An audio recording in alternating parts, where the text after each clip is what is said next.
अच्छा भैया, हम गायक प्रमोद लाल यादव बनारसी आप लोगन के बीच में एक बिरहा लेकर के आ रहा है। सौजन्य से हमारे गार्जियन बड़े पिता आप प्रकाश यादव मलदहिया वाराणसी। बिरहा का बड़ा मांग रहल आदरणीय हमारे बबलू चचा गोपपुर और डॉक्टर सुभाष चंद्र यादव हमारे चाचा जी का मांग पे ये बिरहा आप लोगन के बीच में जात हो बिरहा रिकॉर्ड्स यूट्यूब चैनल पे। अच्छा लगे तो आप लोग लाइक करें, कमेंट करें, शेयर करें और चैनल के जरूर सब्सक्राइब करें बेल आइकन दबा करके। कहना है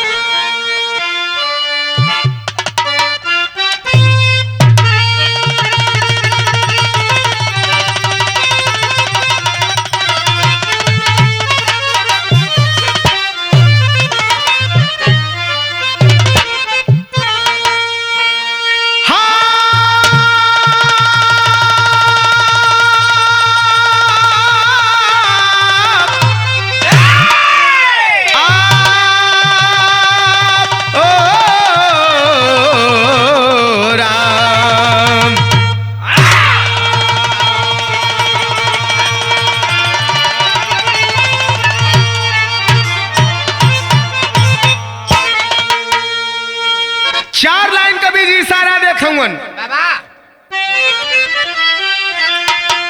अपने अस्तित्व से जो अलग हो गया वह समा जाएगा काल के गाल में। कर्म बंधन कभी छूट सकता नहीं, फंस गया जो कि भव सिंधु के जाल में। किस्त दर किस्त सृष्टि सृजन की गई, आदमी बैल कुत्ता बनाए विधाता। अंत में एक उल्लू की रचना किए, सबका संसार में बन गया रिश्ता नाता।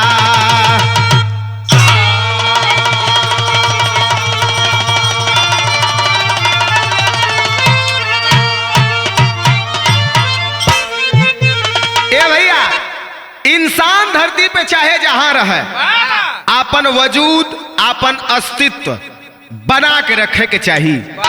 अजय एके भुलाए जाला वह नस्तना बूथ में मिल जाला, समाज से भी गिर जाला। किस दर किस सृष्टि की सृजन की गई, आदमी बैल कुत्ता बनाए विधाता। अंत में एक उल्लू की रचना किए, सबका संसार में बन गया रिश्ता नाता। भगवान आदमी बैल और कुत्ता बनाने के बाद एक पक्षी उल्लू बनौलन। यही कहानी चार लोगन पे हो, तनी से ध्यान दिया आप लोगन। कितना बढ़िया बात लिखलन गीत हो कवन।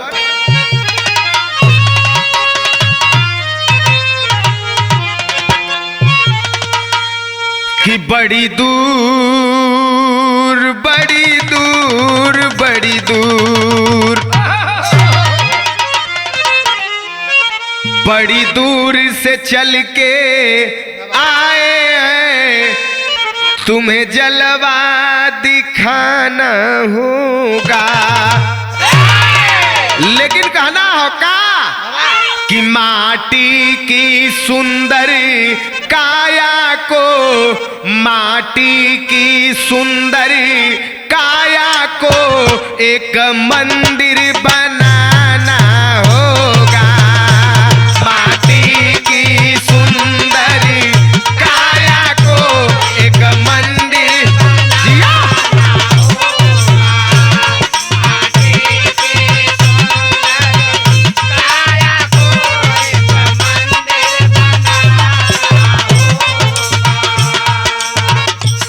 माटी की सुंदर काया को एक मंदिर बनाना होगा। मन भटक रहा है इधर उधर, मन भटक रहा है इधर उधर।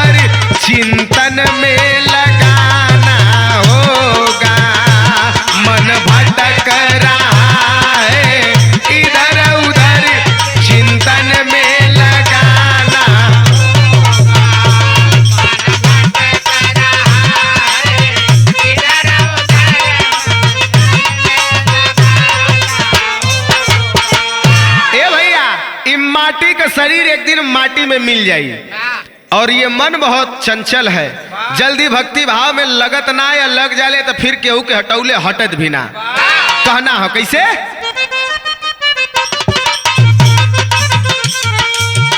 कर्म प्रधान होता है। कहना हो कर्मों के कारण जीव विविध देह में आता,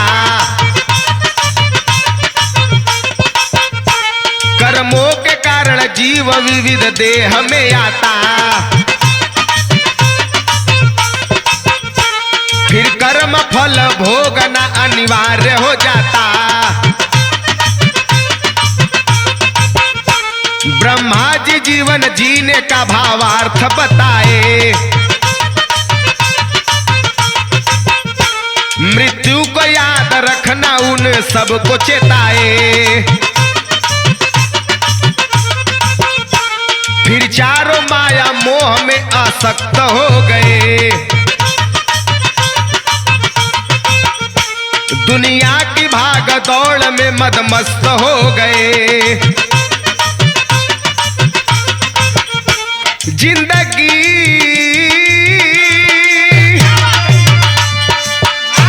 फिर जिंदगी का पूरा मजा आने लगा था, फिर जिंदगी का पूरा मजा आने लगा था, दुनियादारी का नशा उन पे छाने लगा था, दुनियादारी का नशा।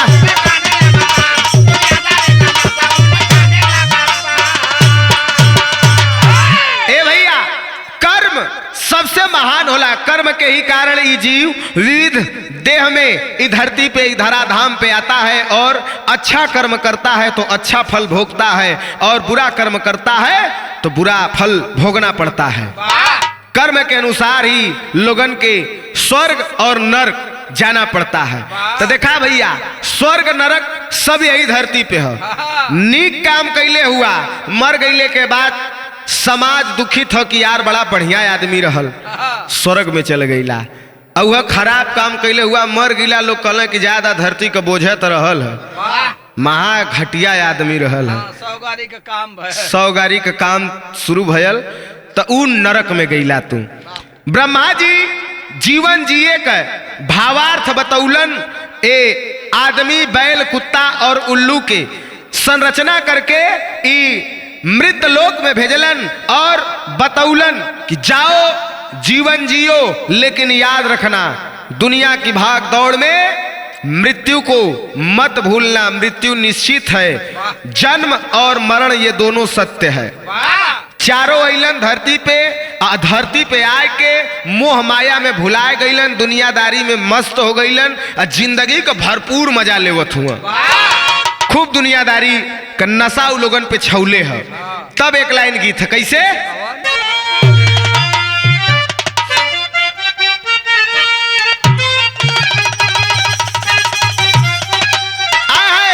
हमारे बिरहा वीर सम्राट, हमारे गुरुजी का गुरुजी बिरहा वीर सम्राट स्वर्गीय रामदेव गुरुजी बड़ा उमंग में गीत के गौलन। कैसे? अरे पिया परदेसवा अरे नभावे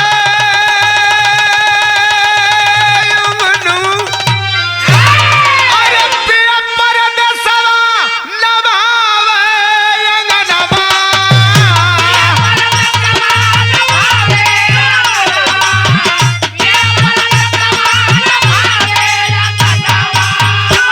अरे पिया परदेसवा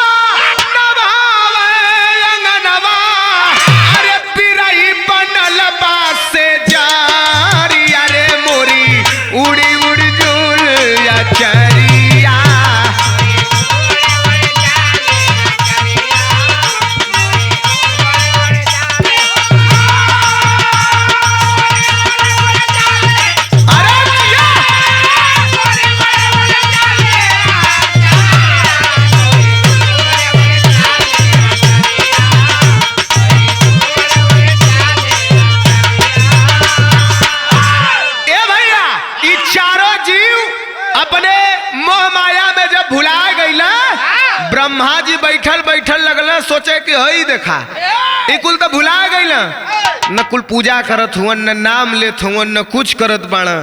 84 लाख योनि होले तो कौनो जन्म में ढोला रहबा, कौनो में गदहा रहबा, कौनो में कुकुर रहबा, कौनो में घड़ियाल रहबा। फिर 84 लाख योनि सबसे उत्तम योनि मनुष्य योनि होले। लोग कहला 84 लाख योनि एक के मरबा फिर दूसरे योनि में ऐसे ना जाइबा। 500 प्रजाति होले सांप का, सर्प योनि के 500 प्रजाति होले, जे मन से 490 विषैला ना होला, 10 प्रजाति बहुत विषैला होले। 500 प्रजाति में सांप के पूरा घूम लेबा तब होई एक योनि। और ओकरे बाद जब जानवर वाले योनि में आईबा तो कौनो में गधा होबा, कौनो में खच्चर होबा। जब ई पूरा होई तब होई 2 योनि। ई नहीं है कि घोड़ा बनला, मर गईला, गधा बन गईला, दूसरे योनि में चल गईला ना। एक योनि पूरा करबा, ओकरे बाद एक गिनती हुई। ब्रह्मा जी चेतावे लगलन चारों के बुलाए के, कैसे? अरे 10 का कुल ब्रह्मा जी सबके बुलावले। अरे 100 का कुल ब्रह्मा जी सबके बुलावले। अरे सुनला सभी जीवाधारिया हो अपन जान लेबा उमरिया, अपन जान लेबा।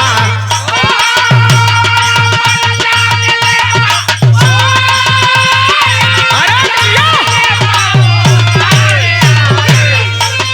क्या बात है।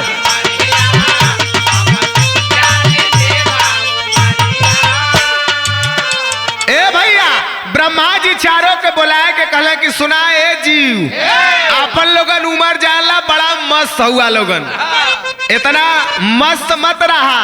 का कहे? अरे 4 दिना के बाई जिंदगनिया, अरे बोला हरि के कब करबा भजनिया।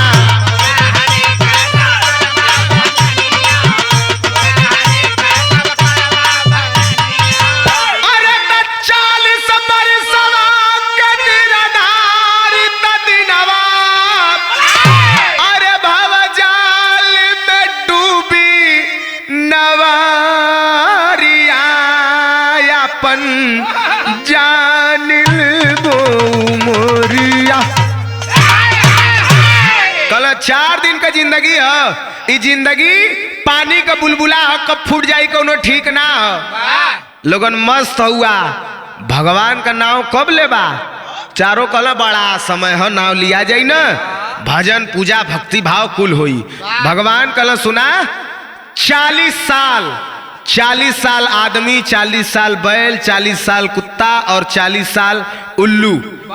यही 40 साल का उम्र हो, यही में तू लोगन के कुल करना हो। ओकरे बाद तो फिर ना कैला लोगन तो फिर 84 लाख योनि में भटके के है। अरे बाप रे बाप, जब 40 साल का बात सुनला तो सबसे पहले आगे खड़ा होके बैल भगवान ब्रह्मा जी के आगे नतमस्तक भइला। कल सरकार हमार कुछ अर्जी है। कल कहा, कल ई इंसान जौन हुआ ई बड़ा निर्दयी हुआ। कल काहे? कल कि 40 साल उम्र दे देले हुआ, दिन भर खटब हम उनके बदे, जांगर हमार जाई, थका जाइला, लेकिन इ लोगन के तनको दया ना आवत। एक काम करा, दिन भर हम इनकर बोझा ढोई, यह खर पतवार खाई, कौने का कारण हमार जौन की जिंदगी माहूर करत हुआ। आधा उम्र हमार घटाए दा, 40 में से आधा उम्र हमार घटाए दा। भगवान कहला कि 40 में से आधा घटाए दे तो 20 बची। कहला हाँ हमरे बदे 20 बहुत है। अतले इंसान जौन है मानव चलाक पड़बे कराला। कहला सरकार हमार 40 तो बड़ा कम में दे देले हुआ, इनकर जवन 20 बचत है वो हमरे में जोड़ दा। भगवान कहला एवं मस्त। अब वो बैल का 20 साल इंसान में जुड़ गए, अब बैल का 20 साल घट गए। तब तर्ज लगल, तर्ज कौनो दुल्ही का दुल्हा ओके काम ना मिले, दिन भर खाली है ताश ओस खेले। तो दुल्हिया कलश की कुछ करबा का करी? लॉकडाउन में सब हमार खत्म हो गया। अब ये ताश खेलीला नाल उतारीला, कहियो लह जाला तो 20-30 हजार हो जाला वाराने आरा, और ना होला तो फिर का करब? तो मेहरुआ कलश की तोके नौकरी धरा देते का कहे कि अरे चला राजा मैं के, अरे चला राजा मैं के नौकरिया लगवाई दे।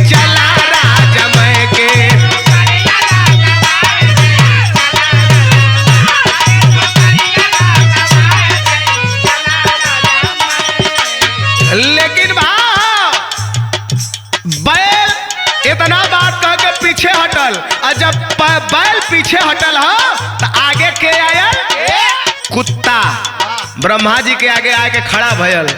ब्रह्मा जी कहल तोहरो कोनो दुख हो, तोहरो कोनो दुख हो तो बतावा। तो कुकुरा कहे का कहे, अरे डूबे जब नवरिया, डूबे जब नवरिया पतवरिया भुलाई जाले, डूबे जब नवरिया पतवरिया।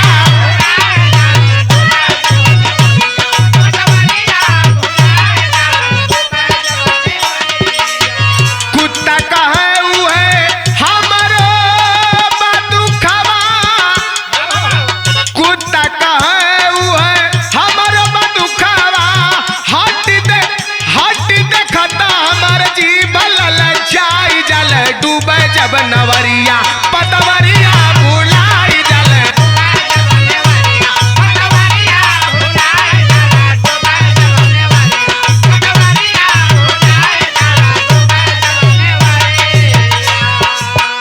ए भैया डूबे जब नवरिया पतवरिया भुलाए जाले। कुत्ता आय के भगवान के आगे कहलन की सरकार हुए दुख हमरो है, तन्नी से हड्डी देख लेला तो हमार जीव ललचे लगला, कभी ई दुआरे कभी ऊ दुआरे, हमेशा दुत्कारल जाइला, हमेशा भगावल जाइला। ये जूठ काट खाए के जीवन बिताइला।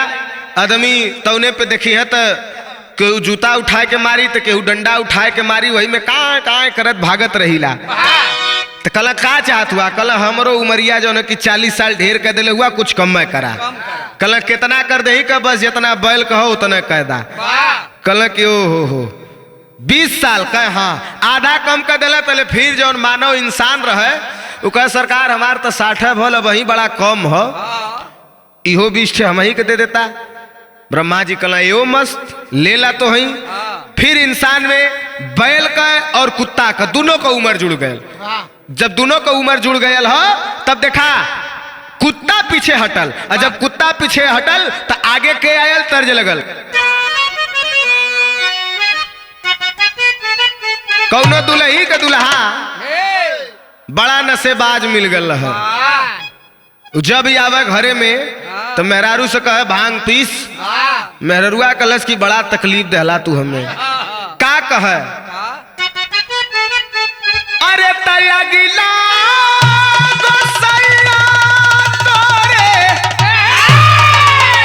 नई की गप दे आवेले लप दे निकल जाले। लेकिन कहल हो नया 9 दिन पुराना सब दिन, इ नईकी से तनको कम ना लगी, तनी से पावर मांगला, लेकिन मिजाज सगादा तो दिमाग हरियर कर देवाला। कैसे ए कि अरे अगिला गोसैया तोरी, अरे अगिला गोसैया तोरे, अरे नासा के पियोई में केतना दर्द होला। हम देखा गलली, अरे केतना दर्द होला और हमरी कोलोई में, अरे तमो का पाके उल्लू भी, अरे मोका पाके उल्लू भी, अरे कहला भी लखाई हो, अरे हमारा के दीनवा भयल दुखदाई हो, हमारा के दीनवा।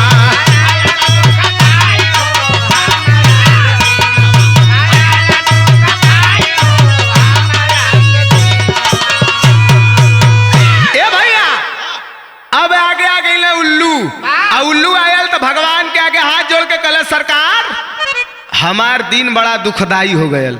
भगवान कहले का भयल, तब कह का, अरे सबके लागे चामक चुमक हमारा के अनहरिया, अरे 40 साल कैसे सहाय तू सवरिया।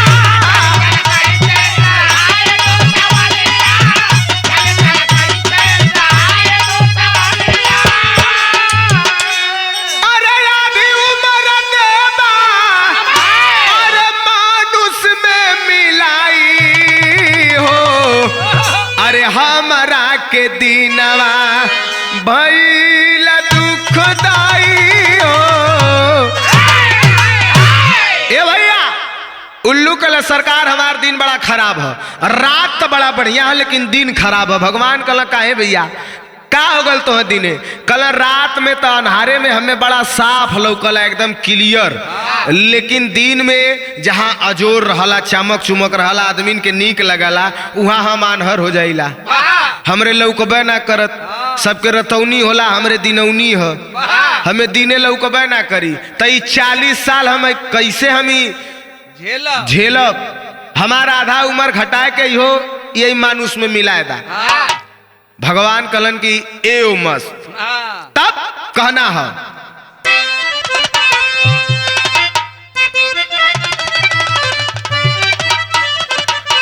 अरे तो उमरिया 100 साल के भइल, अरे उमरिया 100 साल के भइल, डाल ब्रह्मा जी मानव के गले फसरिया।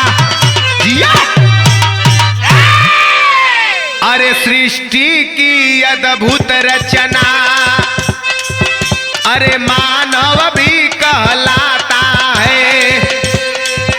अरे पर मोह माया के चक्कर में वह दर दर ठोकर खाता है। 24 8 20 बिना वह अरे मिट्टी में मिल जाता है। अरे गुरु ज्ञान के अभाव में वह, गुरु ज्ञान के अभाव में वह लौट लौट कर आता है, वह लौट लौट कर।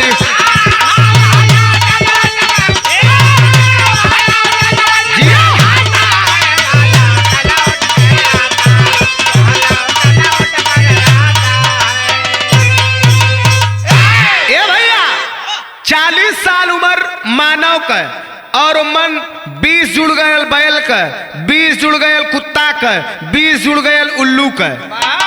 अब इस 60 साल जवन है ई खाली मंगनी में पाई गई है। 40 इनकर रहबे कैल 100 साल का उम्र इनकर बन गई। ब्रह्मा जी एवं मस्त कह दिल सबकर 20-20 कम हो गयल, इनकर 100 हो गयल। बड़ा खुश हुआ कि हमार उम्र 100 साल हो, खूब मजा ले, कौनो दिक्कत ना है, खूब रसपान करब। कबो मुर्गा कटी, कबो बकरा कटी, कबो मछली खियाई है, घोघो किसिम किसिम का स्वाद जीवन का लेत रहब हम। सृष्टि की अद्भुत रचना यारो मानव कहलाता है, पर मोह माया के चक्कर में वह दर दर ठोकर खाता है। मोह माया में फंस के हमार लइका, हमार मेहरारू, हमार माई, हमार घर, हमार जमीन, हमार दोस्त, यही कुल चक्कर में फंस के दर दर ठोकरियात रहला। ए भैया लेकिन गुरु ज्ञान, सतगुरु ज्ञान के अभाव में वह 84 लाख में फंसा रहता है और आवागमन उसका जारी रहता है। आना और जाना यह सिलसिला रुकता नहीं है। ए भैया 100 साल की उम्र जब मिल गई है तब देखा यहाँ कवि जी इशारा देते हुए कैसे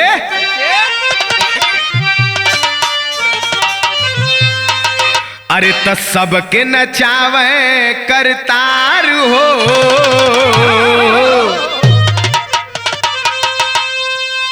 अरे सबके नचावे करतार हो, कठपुतली खिलवना सबके नचावे करतार हो, कठपुतली खिलवना।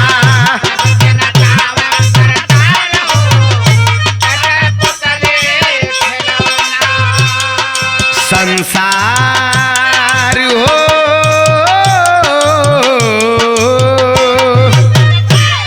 संसार सागर या सार हो, संसार सागर आसार हो, कठपुतली खिलवना संसार सागर आसार हो।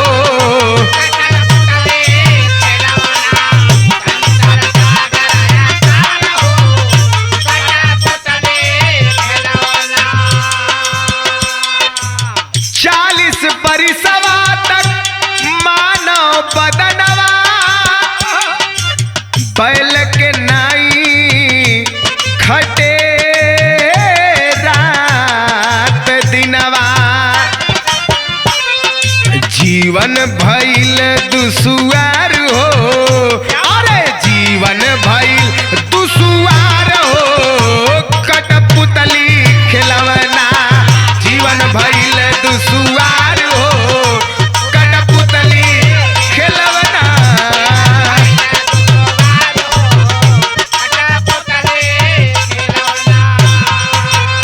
सबके न चावल भगवान करल कुलू है करावल कुलू है, लेकिन कठपुतलीन के तरह आदमीन के नचा रहल हुआ। 40 बरिस आदमी बैल के तरह रात दिन खूब खटला, और ओकरे बात का करला, तरज बदल गई। ए अरे तब बबुआ हो, अरे बबुआ हो, जीवनिया माटी भइल बबुआ हो,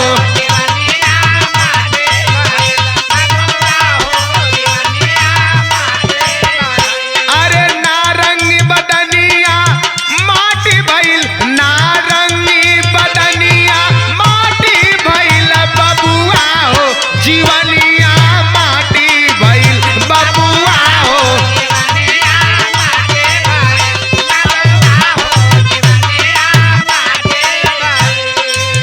बबुआ हो जीवनिया माटी भइल। का करेला इंसान? 40 साल तक बैल के तरह खटेला, दिन रात यहाँ वहाँ, कभी नौकरी बदे, कबो रोटी बदे, कबो अपने शौक बदे। कहना हो 60 में कुत्ता घूमे द्वारे द्वारे,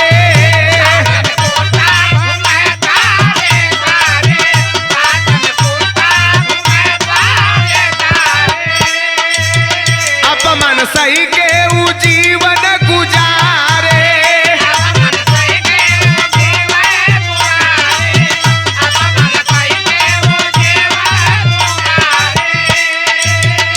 सारी बेईमनिया माटी भइल, सारी बेईमनिया माटी भइल बबुआ हो, जीवनिया माटी भइल बबुआ हो।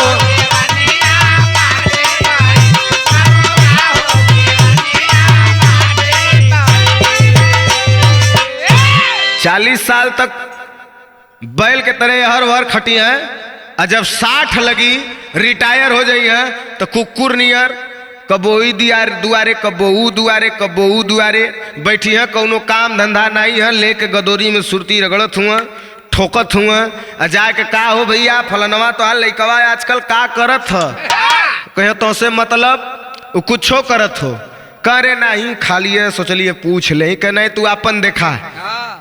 यहाँ वहाँ से दबेर दबेर के आदमी भगावे शुरू करी हन, सब घर दुआर गाड़ी घोड़ा पैसा कौड़ी सब बनौलन, लेकिन कुत्ता के तरह, जैसे कुत्ता का आधा उम्र मिलल है, ए वजह से यहाँ वहाँ बैठे शुरू करी हैं।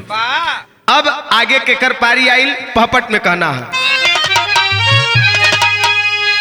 अरे कहते रोग बुढ़ाई को अदमाई नहीं दवाई बा,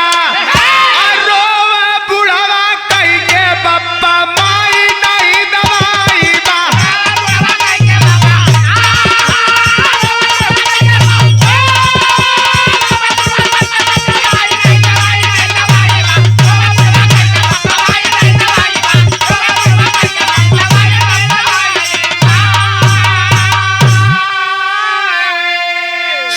के बाद धीरे धीरे अब आ गई महेंद्र बड़का बाबू बुढ़ौती वाली समय जल्ला, और जब बुढ़ौती वाली समय आई तो वही दुआरे पे खटिया पे बैठ के माई बप्पा कैले हुए तक कहना का, अरे 80 साल में उल्लू वाली उम्र कर हैरान हो, अरे या करो सनी न भइल घुटना में नहीं जान हो,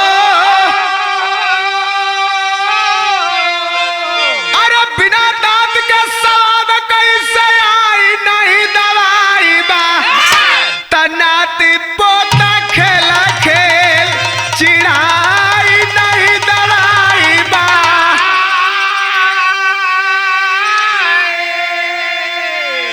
बुढ़ौती का समय आ गई है। 80 साल का उम्र जब धैलन तो वह उल्लू वाली जो उम्र वहां से लगा शुरू हो गया। ए भैया वही खटिया पे बैठल हुन, रतौनी होए लगल तो दिनौनी होए लगल, कुछ लौकत नहीं है। अनहेरा केहू के अंड बंड बक दी है, गरियावे लगे हैं, लइका कुल है बिराए बिराए चिढ़ाए चिढ़ाए के उनके खेली हैं। घुटना में जान नहीं है, घुटना दर्द करत है तो कमर दर्द करत है, आँख का रोशनी हीन भयल है, दांत मुँहे में है ना। कितनो बढ़िया पकवान बनाए के पतो देत है लेकिन उनके खैले का कोनो स्वाद ना मिलत है। का बनौले है रे तो पूरी है, दाल का पूरी है, उनके कोनो स्वाद ना मिलत बा। खाली एहर और फेंकत हुआ, नाती पोता खेलत हुआ, चिढ़ावत हुआ। तो लेकिन कहना हो का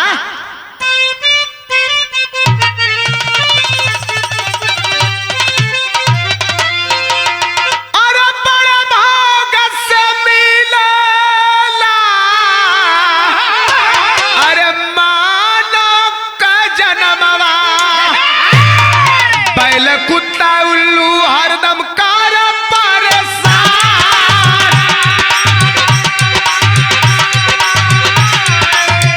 अगल जनमा का कामन बैठे कनावा,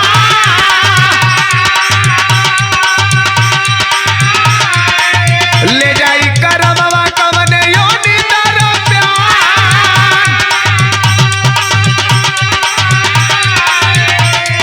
समरा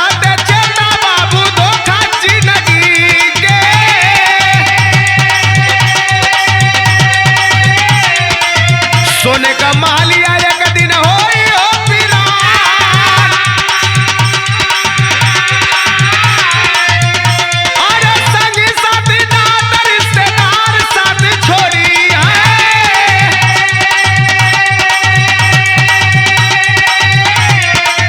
तो ले जाइए सीधे घाट समसान,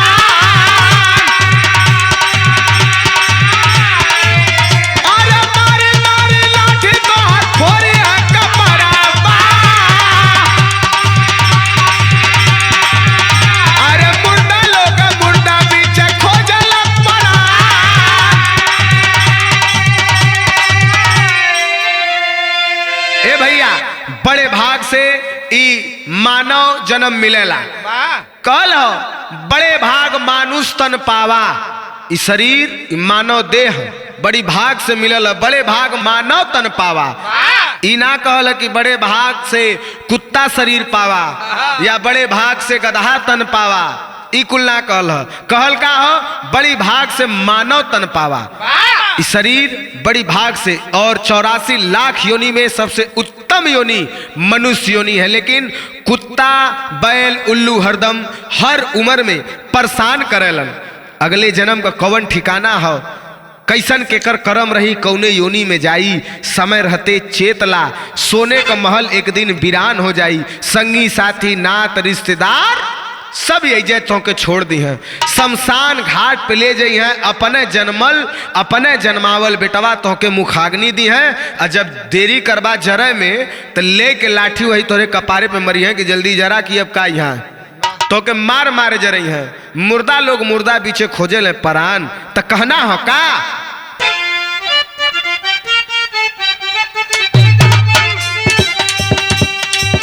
अरे उड़ला सुगनवा छोड़ पिजड़ा के, अरे उड़ला सुगनवा छोड़ पिजड़ा के,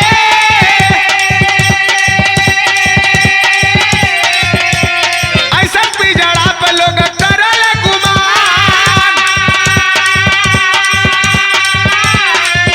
अरे काला सब ही के निश्चित लिखल बा,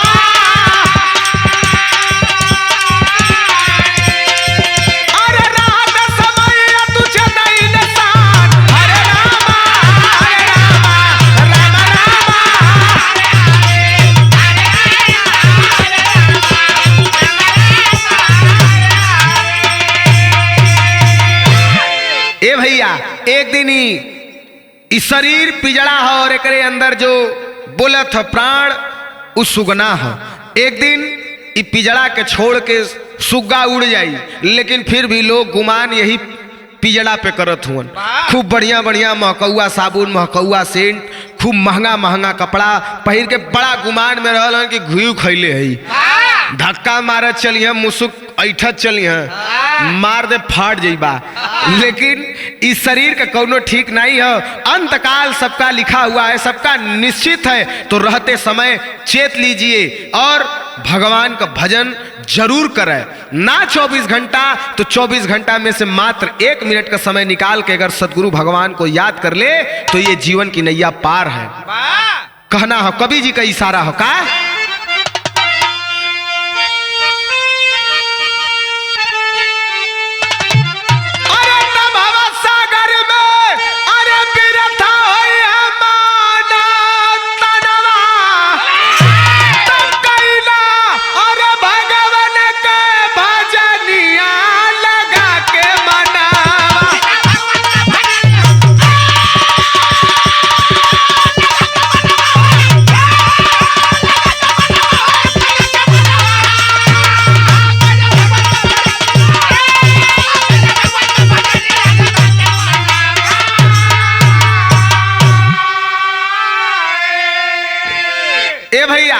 भव सागर में बिरथा हुई है मानव तनवा, कैला भगवान का भजनिया लगा के मनवा। मन बड़ा चंचल है, जल्दी लगत नहीं भजन भाव में, और लग जाला तो फिर हटौले केहू के हटत भी नहीं। कना का सच्चा सुख के जीवन जीना, प्रभु नाम का अमृत पीना, मात पिता को ईश्वर जानी, सेवा संत सदगुरु ज्ञानी, तजा के सदगुरु के सरनिया लगा के मनावा।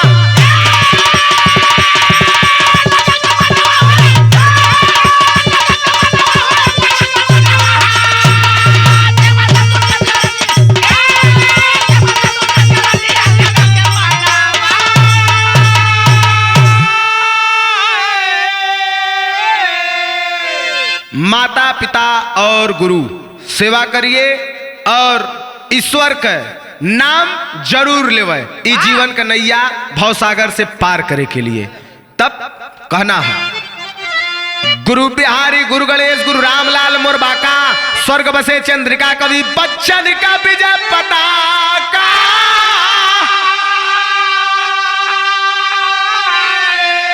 अरे उमरिया 100 साल के भइल,